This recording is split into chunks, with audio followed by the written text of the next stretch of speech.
WTUG HD2 Northport. W265.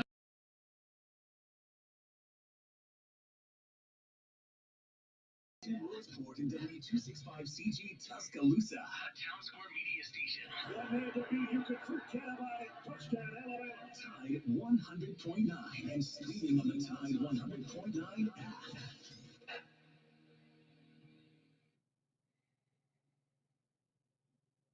Alabama 1st and 10 on the 12. Again, Houston. He's got a hole. He's over. Alabama touchdown.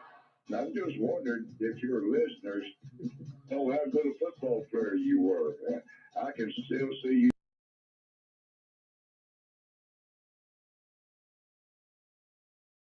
Martin, I can remember when we played the Senate and you playing fullback up there. And I saw you in the weight room and watched you work out in the weight room. And you could pick up, you were standing up picking up the whole weight room.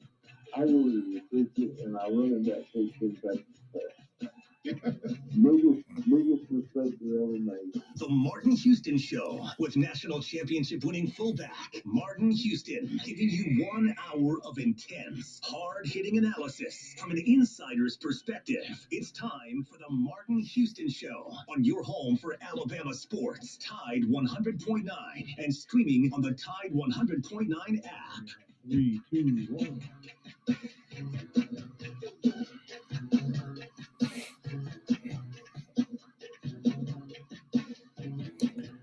Good morning. Welcome into the Martin Houston Show on Tide 100.9 on your radio dial, Martin Houston Show fan page at Martin Houston Live on Facebook and on YouTube at Martin Houston 35 on Twitter.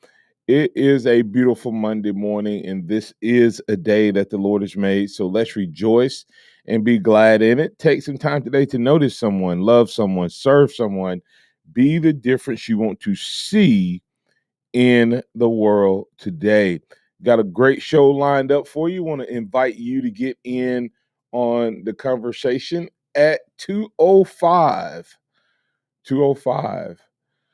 342 9904. 205 342 9904. Like to hear from you about this week's game, looking for takeaways from the game, looking for the good, bad, the ugly, looking for what you saw that could help the Tide as we move forward against the Ole Miss Rebels. Got several different things that I'm going to be asking throughout the week. One of the questions, of course, is our score prediction contest that I want to get you in on for this week. I actually didn't have anyone give me any scores for last week, so but this week we'll have Ole Miss coming to town, first ranked opponent in Bryant-Denny. So we'll be looking for what your scores are, and the tiebreaker will be Ole Miss total yards.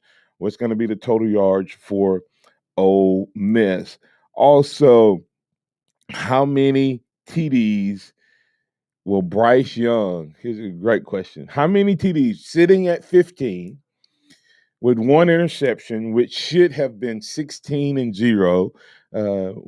Williams will most likely would have just fallen into the back of the end zone had he caught that ball. Probably would have been a touchdown, but definitely should not have been an INT. But hey, that's the way it goes sometimes for these quarterbacks. So, but how many TD passes will it take for Bryce Young to throw for Alabama to beat the Ole Miss Rebels? Now, I don't know about you, Alabama fans. I'm just not comfortable with being worried that Ole Miss can beat us. I just don't like that. And so all weekend long, I even talked to my daughter about it. I'm like, do I buck the system and just call it that I think Alabama football is going to show up in a big way this Saturday? And even though Lane Kiffin is a magician on offense, that they're going to come into Bryant-Denny and get boat raced. Am I crazy for feeling that like down a little bit, Joe? Joe, I mean, I'm telling you, Joe. I know Ole Miss has shown some stuff. They've been good against Louisville. They've been good against Austin P. They've been good against Tulane, but they were off last week. But have they played a really tough opponent yet?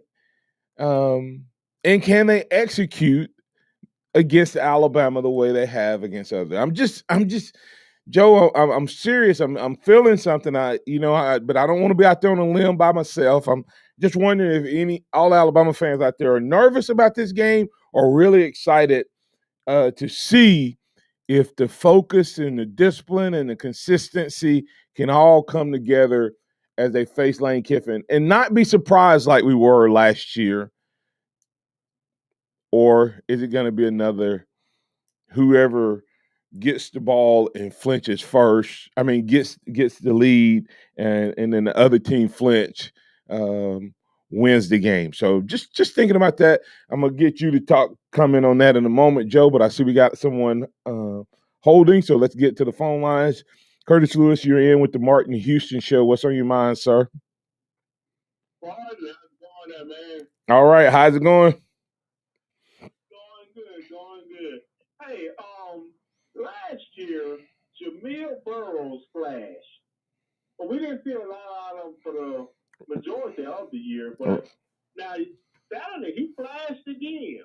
Do you think he could be a difference maker on that defensive line? Well, when you see stuff like that, you go, what happens? Are these guys who don't know how to discipline themselves in practice and in the off season? Because like you said last year, there may have been times where you thought, okay, here's a guy who's going to be able to help this team. And then Saturday, you saw him, be disruptive. So if he can be disruptive, I saw that with him. But I also saw something else that I think can be a difference in Saturday's game, and I think they wanted to see a little bit of it. Did you notice who they put in at nose tackle some near the end of the game? Who he didn't put in? Who they did put in. Oh, who they did put in? Yeah. I thought Tim got a little playing time. LeBron Ray played. Yeah, I saw Brian Way on a couple of times. Yeah. So think about that. He was not at defensive end. He was at both. But when I picked up on watching him, he was at nose tackle, and I said, "Is this something that they're putting in to maybe help control that QB run? Delay stuff up the middle." I don't know. I mean, but I'm telling you seeing Jamil Burrows, because we're gonna need guys. If they play the way they normally play, they're gonna go fast. And we have to figure out as an offense, can we have rhythm without going fast, Curtis? Because if we need to go fast as well, that means there's going to be a lot of plays played, and our defensive line will be tired. So were they getting those guys more reps in prep for this game? You talk about Jamil Burrows. I saw LeBron Ray getting some reps, and both of those guys, if they can play winning football, will be big time important if we get into a race against scoring competition against Ole Miss. Yeah, I agree with that definitely. And we definitely got to need more than the rotation we've been having to stick up there with Ole Miss. But I'm like you. I really don't see another shootout coming like we had last year. You had a lot of things in Ole Miss favor. One, the fact that you had a very empty stadium, so you needed to make your adjustments and calls from the offensive line for Lane Kiffin. But you're not going to have that in Bryant-Denny. Correct. It's going to be loud. Correct. It's a little hard to get that off. Yep. Next thing, the one thing that we thought was our strength seems to be starting to become a weakness for us, and that's our middle linebackers. Now, hopefully those guys get on page, but did you scheme up all kind of stuff to put the linebackers in conflict. So hopefully those guys do their homework. Curtis, did you hear what part of our problem? You don't hear this type of problem very often, but did you hear what a part of our problem? Doing so much. Yes. Get the calls out, make sure everybody's getting the call, everybody's doing the job, and then his job goes lacking. Yes, he did it a couple times when the line when he was. You go back and watch a couple times the tight end. And Lane will exploit that. He will make a move late in the in the play clock to do that. And the way he'll get around that is it'll be a set move. In other words, you're right. I think the noise is going to be a problem and a challenge.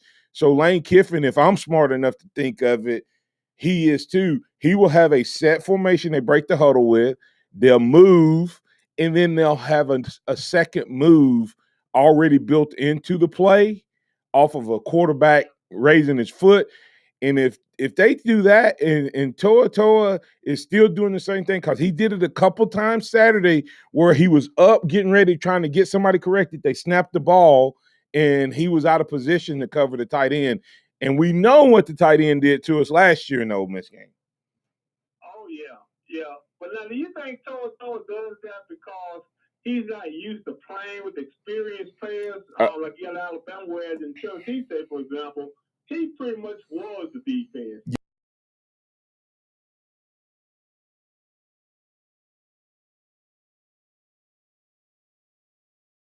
Years he's not been able to trust the guys to do their job, and he has to learn that.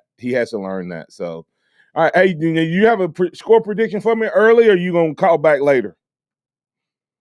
No, I'm gonna go with 48-38, Alabama. And how many total yards for Ole Miss? I'm gonna say Ole Miss gonna get right at about 400 total yards. But my big problem is I'm looking at Lane Kiffin going against Golden, not Lane Kiffin against Saban. I just have a hard time taking my hat and put it on Golden's head. I just can't see that shit. That's just not a chess match I could put my hat on. I just hope we'll outplay by having a better athletes and a better offense and just kind of cover up what we lack on defense. That's what I'm hoping. Well, I'm gonna believe that we can definitely do that. But I'm hoping that having seen what they did last year and having some film on the guys he has over there and how he used them will help us a little bit more on defense as well. Thanks, Coach. Appreciate you, sir. All right, Mark, you have a good one. You have a good one. All right. Hey, Robert, hold on through the break. We'll get to you coming back out on the other side. Also want to invite anyone else to get in on it, on good, bad, ugly, score prediction, takeaways, what you saw, what you like to see. Are you feeling what I'm feeling in regards to I don't think we're gonna have a boat race like we did last year, a scoring contest. I think it's gonna be a little different. I think Alabama's offense is poised to take control of this game and put some stress on Ole Miss's offense, and Alabama's defense is ready to respond. What's your thoughts? Give us a call, 205-342-9904. The Taco Casa hotline is open for business.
help you market and grow your business. Give Scott a call at 205-292-4680 or email scottis@comcast.net and visit him online at southmarkdesign.com.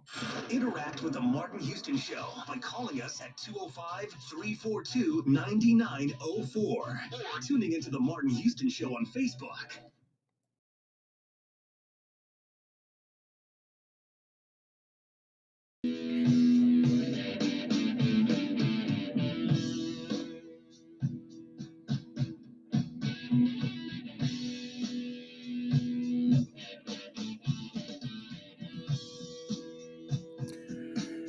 Welcome back into the Martin Houston Show, inviting you to get in on the conversation. The phone lines are open for business, 205-342-9904, the Taco Casa hotline, waiting on you to give us a call, or you can add your thoughts and your comments on our chat box. Curtis Lewis already asking the question this morning from Saturday. A takeaway was one name to make a difference, maybe Jamil Burroughs. Will he be able to get in there and get in on the conversation?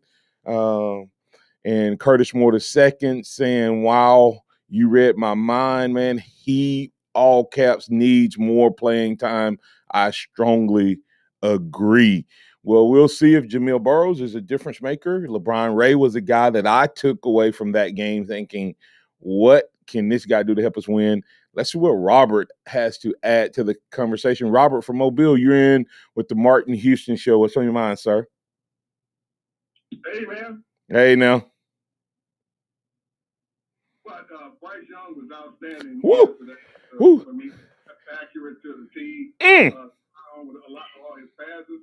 And he showed great leadership in trying to put way too much of that interception blame on himself than he should have. Hey, let me ask you this. Let me ask you this, Robert.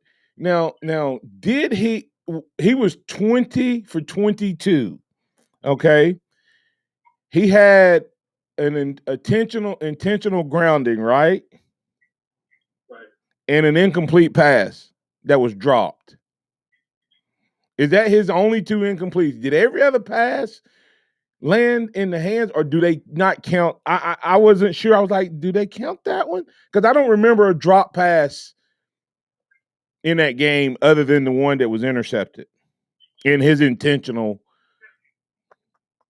Well, I guess those are the My point, I'm being funny. I'm just talking about all the people who were stupid last week writing that he's the worst quarterback that's played at Alabama um, uh, in the last 5-6 years, and that they can't that they're actually calling for Paul Tyson to be playing in front of this guy. I was just being funny. I mean, the kid, yeah. Yeah, and that okay, technically that is true. It's only true because the last three were so great, and he hasn't played most of them yet. Mike Johnson hasn't even reached his peak. He's just judging him on the most who reached their peak. But hey, but you always remind us that you're an engineer and you go by what the real numbers say, right? Well, you can only compare him in his first 4 games to anyone that's played, and he's better than any of them. And he has all new receivers, virtually all new offensive line, new coordinator. I mean, he has every obstacle that should make that statement true, that he should be performing worse than any quarterback, Robert, but he's actually performing higher and better than any quarterback in the history of Alabama through 4 games.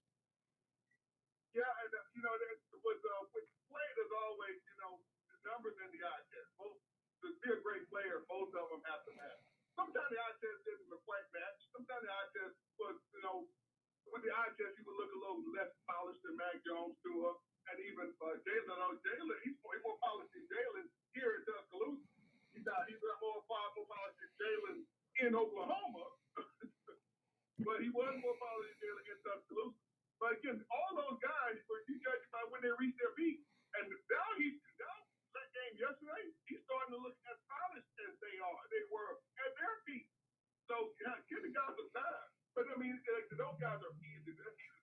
that's not the fans. That's just some idiot writing stuff. Oh, who cares about y'all? Now, we have a special Rattler. Okay, that's the those are the fans. Not all the fans. I know I don't do that. And not all the fans in Oklahoma. But that was significant. Chanting for the backup quarterback when the guy's still playing. If Alabama fan does something like that, although it is not there, won't be a reflection of the whole fan base. But that means you shouldn't do that. I don't care how bad the guy's playing. These are college kids. They don't get paid for this much. Yeah. They'll have a contract with the school. So, I mean, they're professional players. If you want to fool Aaron Rodgers because he can stuck up his legs that day, that's fine. You can call him things with Aaron Rodgers. But you don't do that to the college kids. So that's a huge difference there. And Clemson is just, I mean, their chances on the playoffs were slim and none, and Slim was speaking out the building. You laugh, but before now, Slim is gone. Hey. Hey, Robert, Slim serving chicken in Tuscaloosa. We have a restaurant called Slim Chicken. I think he was serving chicken during the game. That was really bad for Clemson, but hey, let me say this, Robert, and I'll let you get back on what you call for.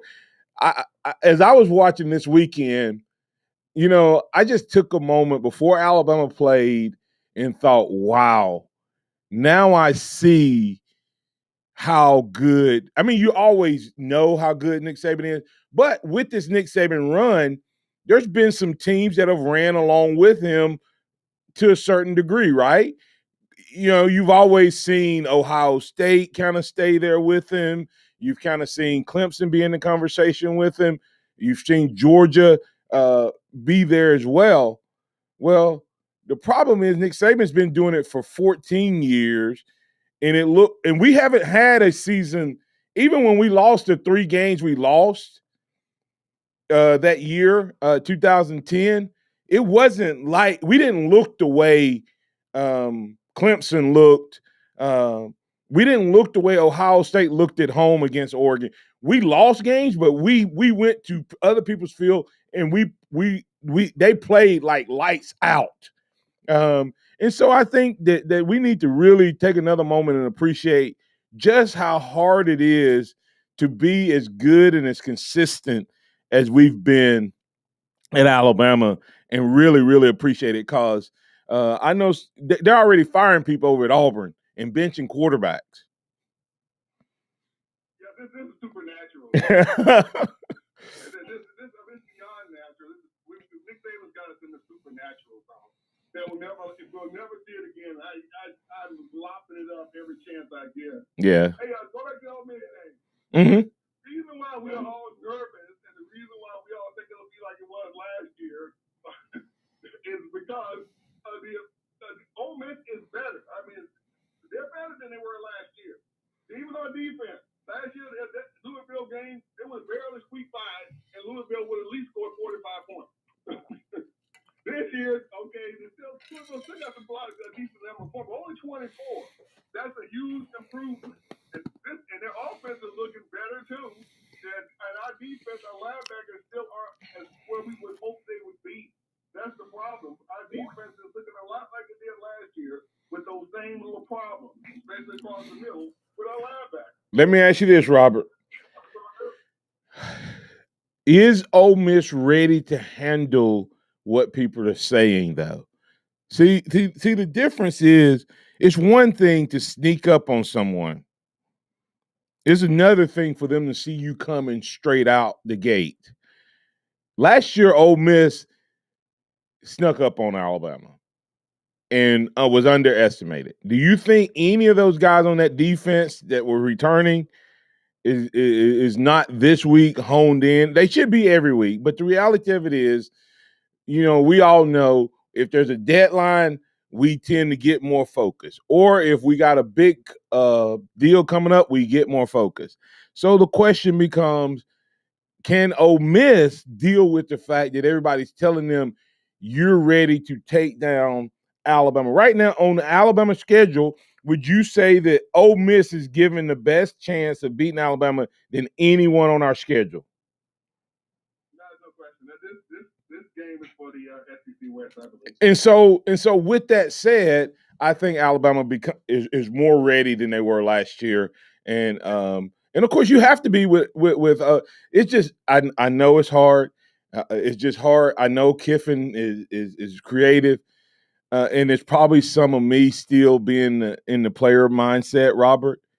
Um, I just can't. I appreciate what they did last year. I'm just not. I'm still contemplating whether I'm feeling is Martin Houston, a former player, refusing to believe that Ole Miss can come into our house when we're the number one team and give us the business like they did last year. So I guess the problem I have with everything is, like I said, the discipline on the defensive side at times. When they get lost and they get yes, and they look and they're not in the right position. They don't turn their head around when the ball's in the air. And things like that. That can you fix that? Just because you dial in, can you fix those tendencies? If you fix those tendencies and dial in, you're totally right. Now the crowd noise, of course. Ole Miss has not experienced anything like that. We'll see how they handle crowd noise the way Alabama had to handle crowd noise. right. We'll do that. And I also think, and Matt, one thing, Matt Corral is the best quarterback that Alabama will see. Defense will see this season. Yeah. Not a quarterback, Yeah. even as good as him. So, yeah. Okay, how you guys handle him is going to speak volume for the rest of the season.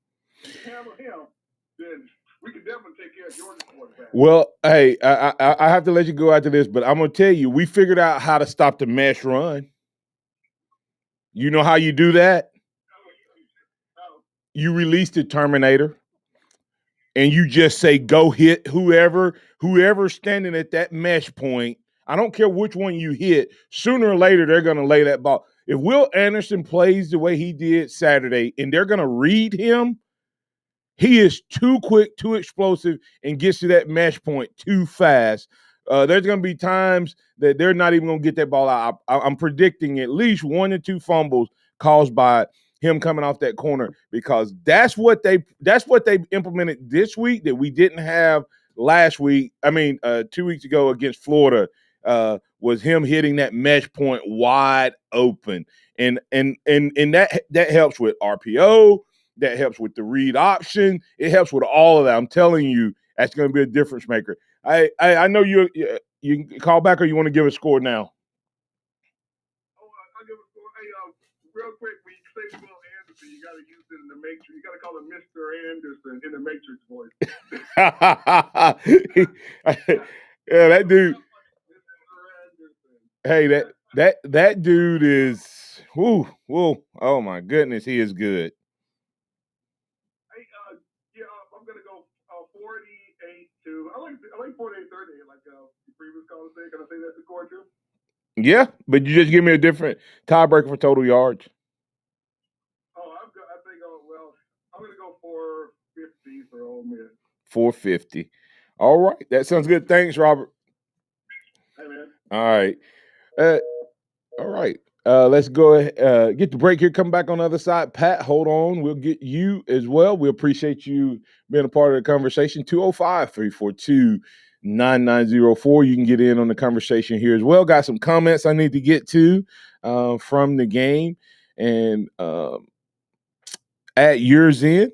And we'll be right back right here on the Martin Houston Show, the Sound of Bama Sports, your show, your team on Tide 100.9.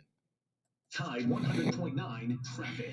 From the Townsend Nissan Traffic Center, we start our Monday morning with a 2-vehicle wreck on US 11 at Donald Benz Boulevard. It's very hard to see, so please be careful and expect delays. If you see other conditions, just give us a call. Townsend Nissan is taking care of business with low finance rates, extra rebates, and they really need your trade. Go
That's the Empowerment Center for Leadership and Mentoring. Welcome back to the Martin Houston Show, the sound of Bama sports. Your show, your team, on your home for Alabama sports. Tide 100.9 and streaming on the Tide 100.9 app.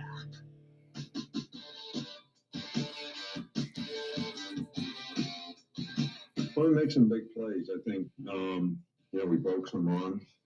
I think our consistency in the running game is still something that, we probably need to, continue to work on, continue to improve. Again, we played a team that moved a lot up front, and sometimes it gave us some problems, but for the most part, we got a hat on a hat, and our guys did a really good job. So I see progress being made. I see improvement. I think we just have to continue to build on that. That's Coach Nick Saban talking about the running game at the University of Alabama. No B-Rob. Virgil Williams asking what was up with B-Rob. B-Rob had some type of injury going on from the week. He was day-to-day. I think had he been needed, he would have been allowed to play. Alabama had production out of the running game. They had big plays out of the running game. And for those who may say, that's what I've been waiting on, B-Rob can't give us that. Pump the brakes, pump the brakes, pump the brakes. B-Rob could have done the same thing in this game because we actually ran a lot of stretch plays where the plays were designed to get to the outside, to get on the edge. And nobody's talking about this, but we talked about wide receiver blocking. And I don't care if you couldn't get it from the tight end close position or the tight end spread out position or the wide receivers. Go back and look at each of the long runs and see if Cameron Latou and company did not set the edge, which gave Rodell room, especially on his runs, to bounce to the outside and get longer runs. And that's what I said we would have to have. That's what we got. So let's not get too far ahead. I'm glad to see Roydell and Jace McClellan both make big plays in the running game. Kind of make you wonder where Trey is on the depth chart. I think he's clearly the fourth guy in this rotation. I don't know if that's because of health is still lacking a little bit or what, or he's just not the complete back yet. But Alabama will have his full complements moving forward for the rest of for this game moving forward and hopefully beyond this game. Let's get to Pat. Pat, thanks for your patience. You're in with the Martin Houston Show. What's on your mind, sir?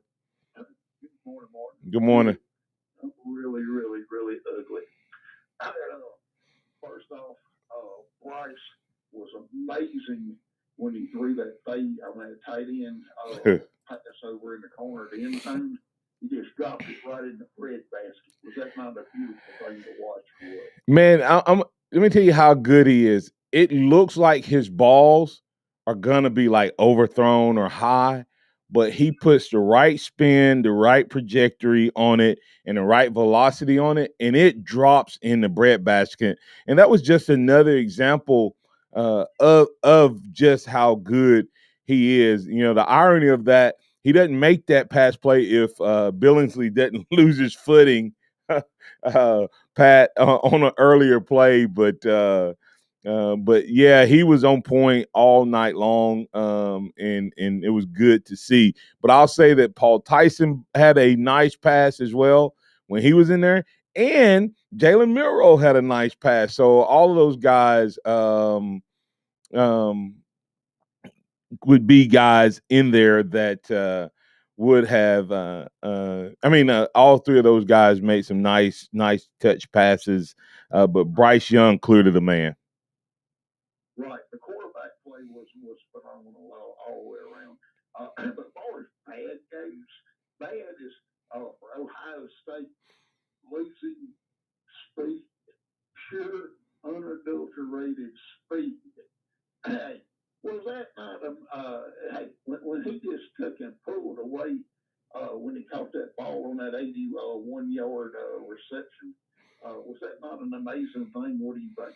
Well, I mean, on all of them, I mean, he on you talking about Jameson Williams, right? Williams.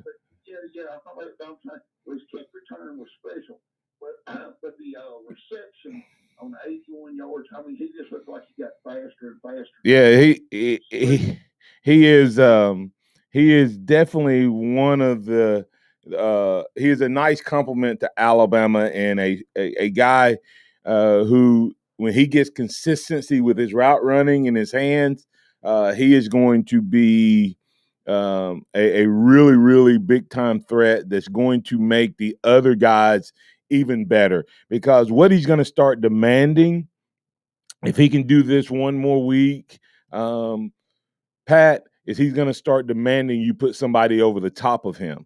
And when you do that, that's going to free up Mechie even more. Yeah, and we're going to run ball. Hey, well, let's talk about the extremely, extremely ugly Alabama fan base. Oh my God! What happened? I cannot say enough horrible things about Alabama fan base leaving the game in the third quarter. Boy, hey, they may have bought their own ticket. Oh, hey, those people didn't deserve a ticket. They need to take and transfer their tickets to throughout the state of Alabama, Boy Scouts, throughout the state of Alabama, even Girl Scouts. But Pat, I blame that on the on the SEC network. There is no reason that Alabama should be playing at 6:30 on a Saturday night on ESPN. On SEC Network, except they know that the Alabama fans would watch that game late into the day, and they put a lot of people in that situation. If that game is earlier in the day, I don't think the Alabama fans leave the way they do, and so I put part of it because I don't know where those people had to go, but that's a late night when you start thinking about, getting out of there. My son went to the game and he's in Bible college up in Birmingham, and he had planned to go back home. And when I tried to talk to him, Pat, and I said, "Now you're gonna be getting out there late, and it's gonna be a lot of traffic." Well, you know where he ended up staying, Pat? At home because of that late night. Well, not everybody else has that luxury, so they went ahead and left the game. I get it, and I get your point as well. I don't get it in that pay the money to go into the ball game.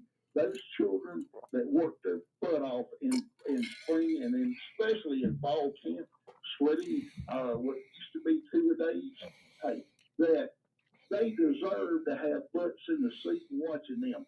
Hey, I cannot say enough horrible things about the Alabama fan base. I'm not giving them a break, period. Yeah. And if I was Nick Saban and somebody rolled a bus before 30 minutes after the end of the game, I'm talking about to bring them back to the cars, I'd shoot him. Let me ask you this, Pat. Do you think the Alabama fans would have left if that had been the Florida game? No, it's not. No, it's not. No, it's not. Fans. What do they what is college football to the typical fan, Pat? Entertainment. Okay. Is it entertaining at the end of a game? I can personally say that I was in my seat till about halfway through the third quarter at home watching the game closely. And then I began to do things in my house to get things done and get ready for me to go to church. And but so do a lot of fans. There's fans that have jobs on Sunday morning. There's fans. All right, Pat. Hey, let me ask you.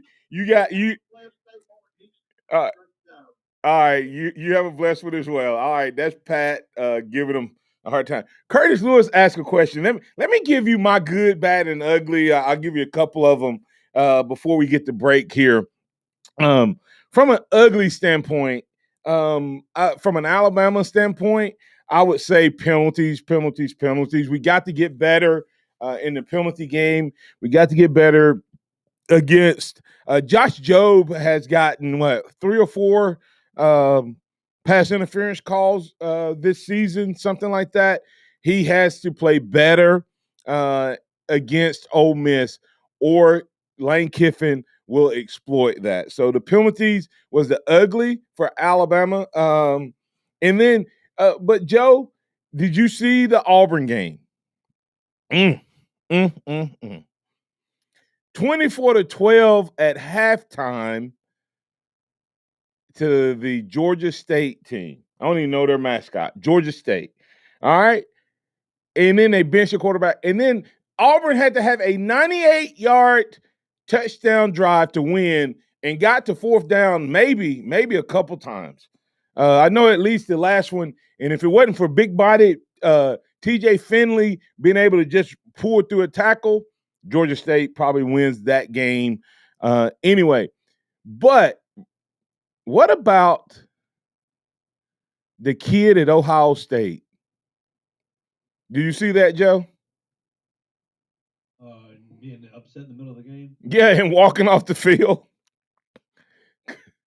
Could you imagine a player walking off the field at Alabama? Oh my God. I was like, that, I mean, and mm. And that was when I saw that story, Joe. That was one of the things that made me go, yeah, man, we really need to appreciate what we have in Tuscaloosa. It really is just unbelievably special what we have in Tuscaloosa, and we were upset at Jaleel Billingsley for stuff he did in privacy at practice, much less we we never saw him misbehave or fall short or come up short, whatever he did. But that was really, really ugly for a player to do that. From a bad standpoint, Alabama's O-line has to get better. We just got to get better. There was several times where guys literally ran free, no blitz pickup, no shift, no change on the blitz, and Bryce Young made the guys look. Yeah, uh, Virgil Williams said, I heard Auburn got another call to turn the game. Is it true the Auburn luck strikes again? Absolutely. Incomplete pass. The ground caught the ball and they did not overturn it. I think that was a blown call by the officials. Virgil, to answer your question about the Auburn luck continuing, yes, very much so. And then on the good, I had number 1, good. Number 9, good. Number 81 and number 19, good. What a combo. And then I had the run game, good. I had number 31, great. And I had Najee Harris. Joe, your boy.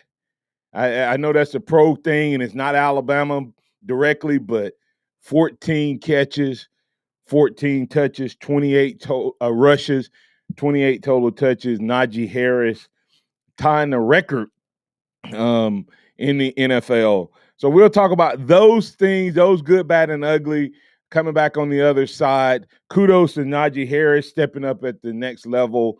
Can Alabama get a little bit of that Najee Harris magic that we began to see come out last year against Ole Miss? We'll need some of that this year against Ole Miss. You're listening to the Martin Houston Show on Tide 100.9. Tide 100.9 traffic. From the Townsend Nissan Traffic Center, we start our Monday morning with a 2-vehicle wreck on US 11 at Domler-Benz Boulevard. It's very hard to see, so please be careful and expect delays. If you see other conditions, just give us a call. Townsend Nissan is taking care of business with low finance rates, extra rebates, and they really need your trade. Go see them. I'm Captain Ray. Here's what's trending on the Tuscaloosa thread. Hello, this is Martin Houston with the Martin Houston Show, and I want to tell you about Tuscaloosa Custom Carving. If you're looking for a way to add value to your home, make your flower beds pop, make your landscaping stand out from your neighbors, then Tuscaloosa Custom Curbing can help you do just that. They have numerous styles, but they feature the Moroccan Stone Curb series, which includes 4 great styles and unlimited color choices. That's Tuscaloosa Custom Curbing. They are the one that can help you stand out from your neighbors. Tuscaloosa Custom Curbing, 205-331-6823. You may also find yourself with the need for a custom size stone or custom shaped stone, then Tuscaloosa Custom Curbing can help with that as well. Paul Fuller and his team are waiting on your call right now for that free quote. And if you tell them that Martin Houston with the Martin Houston Show told you to stop by, you'll get a big discount. So call Tuscaloosa Custom Curbing at 205-331-6823 or visit them online at Tuscaloosa Custom Curbing LLC. With the help of Cheerios Oat Crunch Almond, I get everyone's morning started with a smile. It has a delicious and hearty combination of the Cheerios you love, whole grain oats, and sliced almonds for an extra crunchy crunch.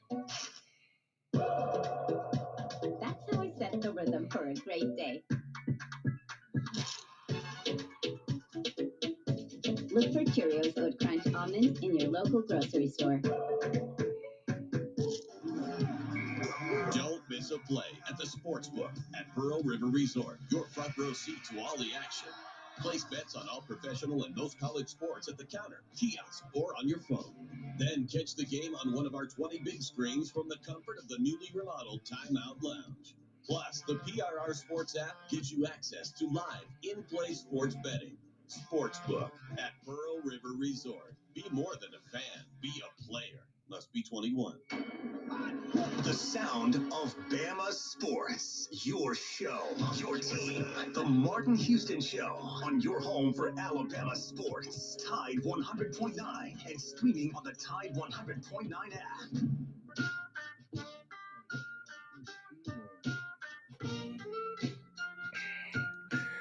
Welcome back in. Want to remind you that you can join Harvest Church for Reclamation 2021. We're having a week-long revival, at least through Wednesday, I should say.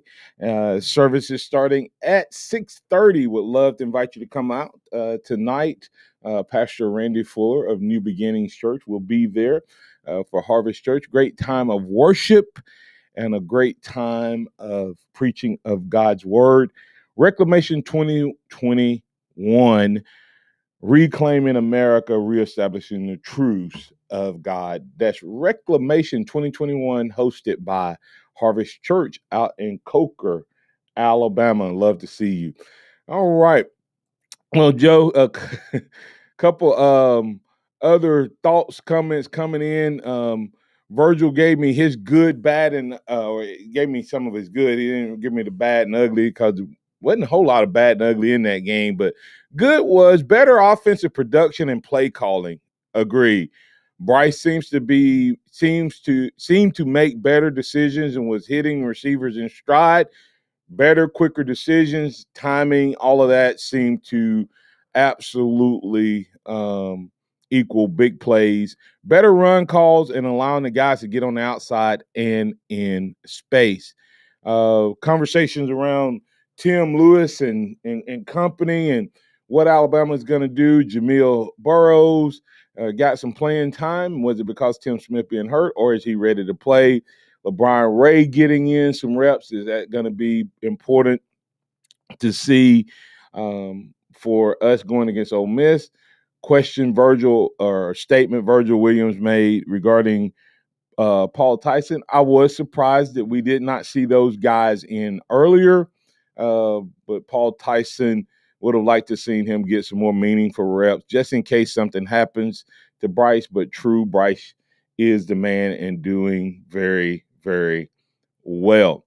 CJ Watson brought up a couple statements. One regarding the kickoff return, that open kickoff turn for TD with Waddle Smith gone. That was an area that was lacking some excitement.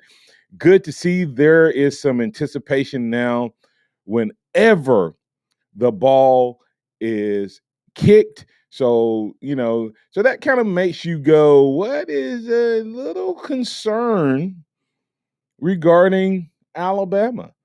I'm going to throw something up that we've not really talked about. And I'm not going to necessarily get into it today because of time, but an area of concern for me is, of course, we've talked about linebacker play. We've talked about the O-line, but no one's really talked about our punting game. Should that be an area of concern when it matters more? We haven't been close to getting one blocked, but have we been so dominant when we've had to punt in the games we've had to punt that we hadn't really noticed or talked about that? Could the effectiveness of our punting game come back to hurt us if we do not flip the field against Ole Miss? Just a thought for you to hang on to out there. And we'll talk about that more. We'll talk more about the good, bad, and ugly. We'll talk about takeaways this week. We'll talk about how many TDs Bryce Young needs to throw for Alabama to beat Ole Miss. But, Joe, last night, did you see the 49ers versus Green Bay game? Nope, I didn't watch a second of football yesterday. Hey, listen, I'm gonna tell you what was neat about it is I felt like I was watching two future Alabama players. And I don't do, and you've been here long enough, you don't see me do a lot of comparisons to Alabama guys to guys in the pros, but watching the way Aaron Rodgers plays the quarterback position, you know who that looked like? The sidearm throws, the quick releases on RPOs, all that looked like Bryce Young, right? And he's made the statement that's who he mimics his game after. But you know what I saw on the other side of the ball? Bosa. That dude is a beast. And I wonder if you get a chance, Joe, ask Will Anderson, does he get in a 4-point stance because he learned that from Bosa? Because Bosa is another one of those guys. He gets it while everybody else is in a 3-point stance. He gets in a 4-point stance. And I don't know if you noticed, Will Anderson is the only Alabama player that gets in that 4-point stance. But when he comes off, it was a beast. So it was literally like watching two Alabama guys in that game as they mature and grow. So I'm going to put you on that task. If you get a chance, ask him why does he get in that 4-point stance versus the traditional 3-point stance that everyone else is getting into. Is Will Anderson literally on his way to becoming the most dominant defensive player in the Nick Saban era? He's well on his way, only 4 games into his second year on the capstone. He is definitely a player to watch. We'll see if he can be disruptive to Ole Miss, their passing game, their mesh running game, their read option game, all of those things all in one. Can Will Anderson single-handedly cause a nightmare for a play call extraordinaire, Mr. Lane Kiffin? We'll talk about that. We'll have DC Capstone Report joining us on tomorrow, and we'll continue to move forward. Please keep your comments coming all week long. Remember this, trust in the Lord always. Lean not in your own understanding. In all your ways, acknowledge him, and he will direct your paths. Roll Tide and have a blessed day.